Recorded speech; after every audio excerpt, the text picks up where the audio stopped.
All right, chat. So this is what happened. So roughly had probably 60 to 70 mile an hour wind gusts come through here. That's where you guys are. 60 to 70 mile an hour wind gust.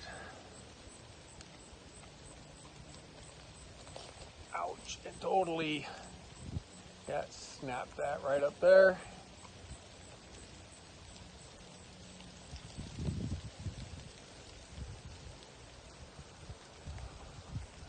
All the way down into Danielle's yard. So yeah, there goes half of my tree.